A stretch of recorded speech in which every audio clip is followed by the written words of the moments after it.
வணக்கத்துடன் மின்னல் மீடியா நேயர்களே, நான் உங்கள் இன்பா. இன்றைய அரசியல் களத்தை பார்க்கின்ற பொழுது மிகவும் பரபரப்பாக பேசப்படுகின்ற ஒரு செய்தியாக இருக்குது ஷேக் ஹசீனா அவங்களுடைய அந்த மரண தண்டனையை மையப்படுத்திய விடயம். ஆனால் இதன் பின்னால் பல ராஜதந்திர விளையாட்டுகள் இருக்கிறது, பல சகுனித்தனமான செயல்பாடுகள் இருக்கிறது என்பதை நம்ம பார்க்கணும்.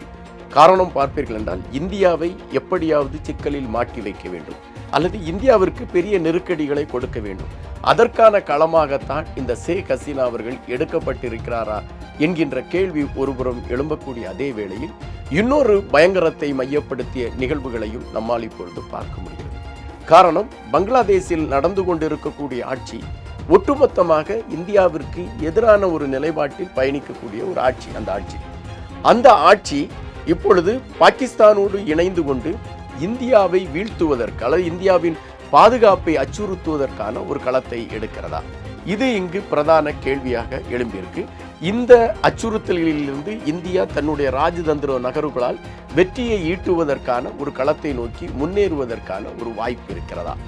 இந்த கேள்விகள் தான் இந்த காணொலியில் பிரதானமான ஒரு கருத்தாக்கமாக நம்மால் பார்க்க முடிகிறது. தற்பொழுது நாம் உலக வரலாற்றை எடுத்து பார்ப்போம்னா பல காலகட்டங்களில் நடந்த பல செய்திகள் இருக்கின்றது. பாகிஸ்தானில் கலவரம் வெடிக்கிறது. கலவரம் வெடிக்கின்ற பொழுது அங்கிருந்து ஆட்சியில் இருக்கக்கூடியவர் தப்பி பல நாடுகளுக்கு ஓடுகின்றார்கள். அப்படித்தான் பெனாசிர் பூட்டோ அவர்கள் அமெரிக்காவிற்கு சென்ற பொழுது அவரை திருப்பி தங்களுடைய நாட்டிற்கு அனுப்ப வேண்டும் என்ற பொழுது அமெரிக்கா அதை ஒத்துக்கொள்ளவில்லை. அதுபோலத்தான் இன்னொரு அந்த பாகிஸ்தானை சார்ந்த ஒரு தலைவர் இங்கிலாந்து நாட்டிற்கு சென்றார். அவரையும் திருப்பி பாகிஸ்தானிலிருந்து கேட்ட பொழுது பாகிஸ்தானுக்கு அவர்கள் திருப்பி அனுப்பவில்லை. காரணம், அது தங்களுடைய நாட்டின் இயலாமையை பறைசாற்றிவிடும் என்று ஒவ்வொரு நாடுகளும் நினைக்கக்கூடிய ஒன்று. ஆனால் இந்தியாவை பொறுத்தமட்டில் ஷேக் ஹசீனா விடயத்தில் பல விடயங்களை நாம் பார்க்க வேண்டியிருக்கிறது. சுமார் 15 ஆண்டுகளாக இந்தியாவோடு மிக நெருக்கமாக பயணித்த ஒரு தலைவர் ஷேக் ஹசீனா அவர்கள். எந்த சூழலிலும் இந்தியாவின் ஆதரவு நிலையிலிருந்து அவர் சீனாவோடோ பாகிஸ்தானோடோ ரஷ்யாவோடோ கைகோர்த்ததாக இல்லை.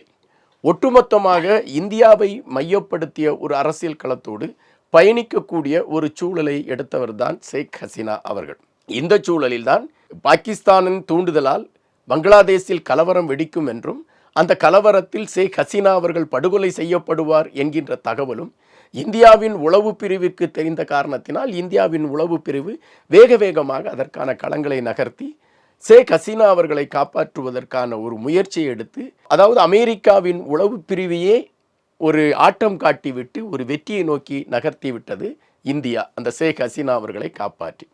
அப்படி தங்களால் காப்பாற்றப்பட்ட ஒரு தலைவரை, தங்களை நம்பி வந்திருக்கக்கூடிய ஒரு தலைவரை எப்படி அந்த நாட்டை சார்ந்தவர்கள் கேட்டவுடன் கொடுக்க முடியும் என்ற ஒரு கேள்வி எழும்புகின்றது. அதை இந்தியா செய்யுமா என்கின்ற ஒரு நிலைப்பாடும் இருக்கிறது. 2013ஆம் ஆண்டு பங்களாதேஷுக்கும் இந்தியாவிற்கும் இடையே ஒரு ஒப்பந்தம் செய்கிறாங்க.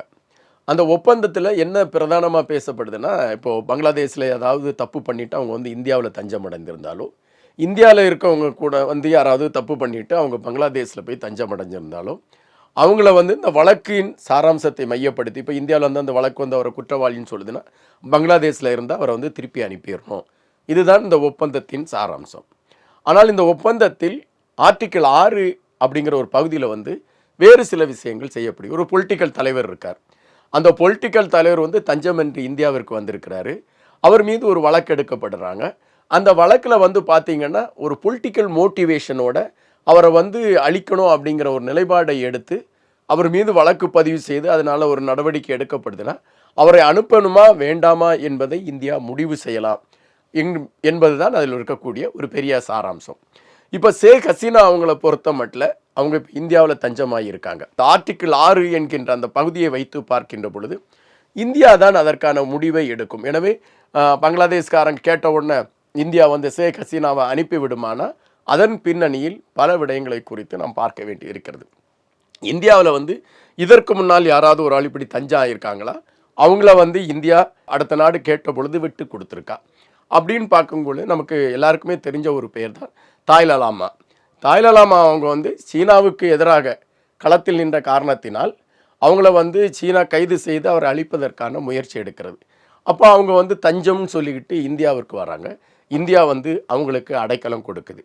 அப்படி அடைக்கலம் கொடுக்கப்பட்ட அவங்க இன்றும் இந்தியாவில் அவங்க வாழ்ந்துகிட்டு தான் இருக்காங்க.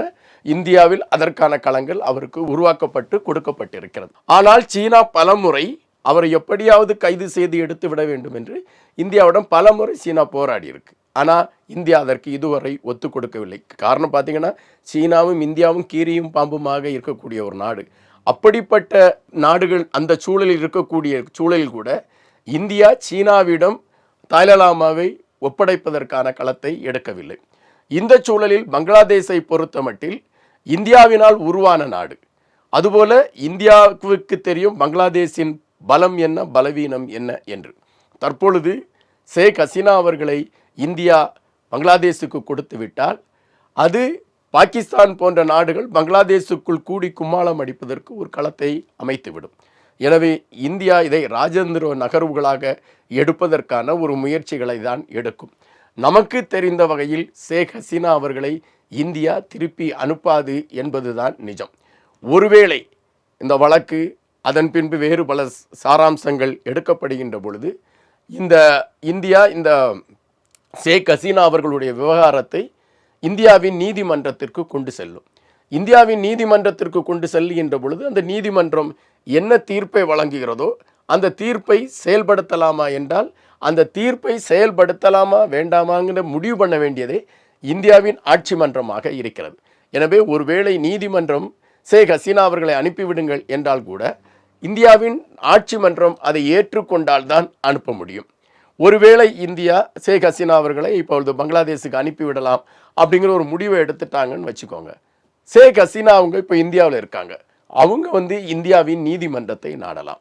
நீதிமன்றத்தை நாடி நான் உங்கள் நாட்டுக்கு தஞ்சம்னு வந்திருக்கேன், என்னை இப்போ திருப்பி அனுப்புறதுக்கான முயற்சிகள் எடுக்கிறாங்க, எனவே எனக்கு பாதுகாப்பு வேணும்னு அவங்க நீதிமன்றத்தை நாடினால் நீதிமன்றத்தில் வழக்கு நடக்கும்.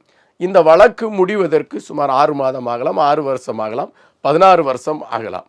அதுவரை ஷேக் ஹசீனா அவர்கள் இந்தியாவிலிருந்து வெளியே செல்வதற்கான களம் அமையாது.